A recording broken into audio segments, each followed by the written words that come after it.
Ito, gisadong gulay. Ayan, binabad ko muna saglit sa tubig. Ayan. Luto na yan. Isunod ko ngayon yung manok.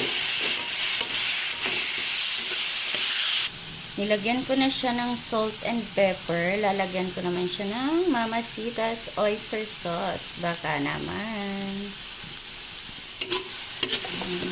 Halo lang hanggang sa malito yung manok.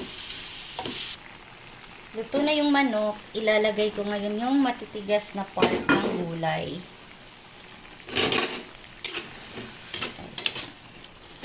2 minutes lang. Ilagay ko naman to. Mga dahon.